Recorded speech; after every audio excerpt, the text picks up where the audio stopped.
The fate of the entire human race hangs in the balance, and only one man can prevent the annihilation of our species. To save us all, he must prove that humans are an intelligent species that will one day deserve a seat on a galactic council, otherwise we will be designated as nothing more than simple livestock. How will he achieve this? By proving his worth in combat, by showcasing artistic talents, or by overcoming a series of rigorous, scientifically approved trials consisting of logic puzzles. Yeah, they went with option 3. My name is Graeldon, and I'm reviewing Steam games in alphabetical order to find the hidden gems among the piles of garbage, and today we're reviewing T.E.S.T, Expected Behaviour. Let's begin. Aside from being a game that doesn't know how acronyms work, T.E.S.T, Expected Behaviour is also a first-person puzzle game, in a similar vein to games like Portal, Antichamber and The Witness. Published in May 2018 by Veslo Games, T.E.S.T dips its toes into Antichamber territory with some non-Euclidean terrain, but also introduces some other familiar mechanics in an interesting way. As mentioned earlier, the general plot of the game is that the unnamed protagonist, who shall henceforth be named Neggy Malevolent, or Neggy for short, has been abducted by aliens. Neggy's consciousness has been implanted into a super advanced robot, and Neggy will need to solve a series of increasingly difficult puzzles to prove that the human race is more than just food for hungry aliens. The short intro cutscene actually plays every time you start the game, and the music is louder than it needs to be. Thankfully, it can be skipped, but that's not a great first impression. After the cutscene, we're dropped straight into the game, and Neggy is presented with the singularly most complex task right away. Press a button. Insurmountable challenge overcome, we're taken to the level select screen, and from here we can access the main menu. In terms of options, it's actually not too bad. You've got separate music and sound effect sliders, one for mouse sensitivity, which you'll need to use because the default setting is super high, overall graphics quality, resolution settings, and a VSync toggle. All serviceable, and considering that this was built in Unity, a decent level of customization. I did bump the graphics up to the highest, but there are some areas that are poorly optimized, forcing me to drop it back down later on. The overall graphical design is pretty sleek, nailing the sci-fi aesthetic and the almost clinical attributes that definitely draw comparisons to the test rooms from Portal. There's nothing that stands out as being incredibly detailed, but I do appreciate the rain-like light effects that create an otherworldly feel in each area. However, it looks like T.E.S.T managed to predict the future somewhat, as that symbol looks strikingly similar to the logo for X, formerly and better known as Twitter. Neat. I quite like the level selection screens, which strangely have a vibe reminiscent of hacking minigames from the likes of Deus Ex Human Revolution, with each pillar representing a level and the wires acting as links to the next area and set of levels. These wires unlock as you complete levels with the matching symbol, which leads to a nice sense of progression. Each area is usually grouped around a specific mechanic, which means they're drip-fed to you at a gradual pace. Each area also has a unique music track, all of which fall into the ambient sci-fi category, but range in quality between pleasant to interesting to somewhat annoying. It's a bit of a mixed bag, but overall I would say it's quite enjoyable, matching the aesthetics without usually being too distracting. Thanks to the fact that Neggy's consciousness was forcibly evacuated from their body and inserted into a robot, they now have access to some pretty neat powers that allow them to manipulate their surroundings in various ways. Most of these involve controlling time, such as being able to speed it up, slow it down, stop it completely, or even reverse it. Neggy can even combine these powers, so if they want to rewind time at a faster or slower speed, they can. Additionally, Neggy can move their consciousness into other robot bodies called twins.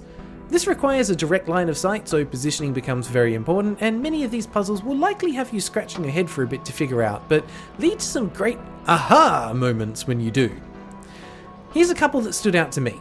In this puzzle, Neggy is tasked with climbing to the top of a tower, but all they have is a single bowl and a floor that they'll fall through, but the bowl won't.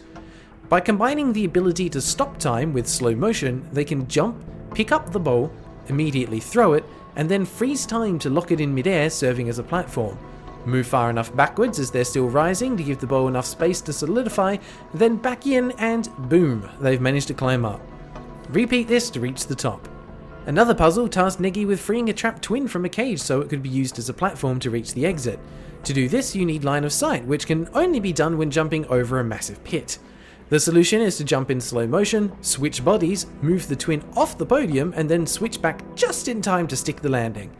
There are plenty of cool moments like these, but in my experience, they're shared roughly 50-50 with decidedly less cool ones. There are 2 to 3 sections, depending on how you count them, that consist entirely of coloured ball puzzles. When carrying a ball of a specific colour, Niggy can pass through walls of the same colour. For example, carrying the red ball allows Niggy to pass through red walls, but not green or blue ones. Pretty simple, right? I hope you enjoy about 2 to 3 hours of these puzzles because, as I said, these puzzles make up a large portion of the roughly 7-hour playtime. The other commonly recurring puzzle types are elevator and button puzzles. The general premise is that you need to figure out the correct order to press buttons to call lifts to eventually reach the goal. The most challenging puzzle that I played through required 22 steps to be completed in exactly the right order to complete successfully. I'm sure that there are some people that will absolutely love these types of puzzles, and while I personally don't mind them, I felt they were overused here. The other puzzle type we've not touched on that is worth addressing are the ones that mess with your perception of space, non-Euclidean puzzles. For those not familiar, these are referring to spaces that shouldn't exist in normal 3D space. The first level that introduces this concept is a great example. Niggy is in a rectangular room with the exit button within reach but behind a red barrier that they can't pass through. On the other side of the room is a pole. By walking around the pole in one direction, the other end of the room is replaced with the red ball. Walking around the pole in the other direction brings the exit back. The ball and the button exist in the same space, but also don't. This leads to strange puzzles like infinite spiral staircases, bottomless pits with infinite exits, and one of my favourite moments that came in the final level. This won't spoil the final puzzle, but may give a hint, so beware the next few seconds if you don't like spoilers. In a nutshell, the game requires Niggy to use a combination of slow motion and springboards to throw a ball up through a mesh, pause time, then switch bodies, walk around a few corners on a flat surface, and then catch the thrown ball at the peak of the throw. Tying all of this together are the conversations that Niggy's captors are having. Depending on the level, you'll overhear some chatter from them at either the start or the end of a level, usually discussing what the level is meant to be testing, or commenting on how Niggy seems to be performing overall, or sometimes, little clues as to what's happening in the bigger picture.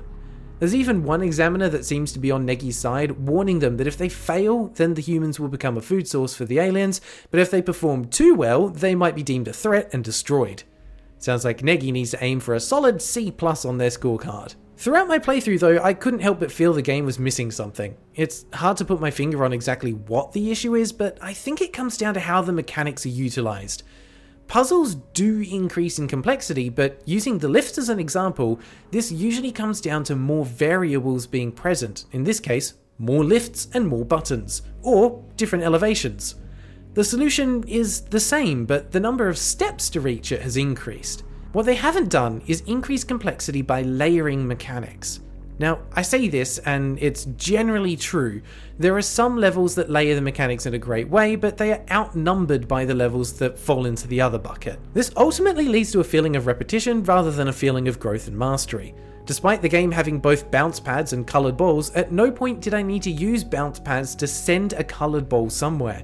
That's just one example, there are plenty more, but I don't want to bore you, I think you get the point. The key takeaway is that it's this layering of mechanics that sets a good puzzle game apart from a great one. And while T.E.S.T shows glimpses of it, the game is designed in such a way that you'll be using the mechanics in isolation more than you'll be combining them in unique and interesting ways. And that's a shame, because that will definitely reflect on its final report card.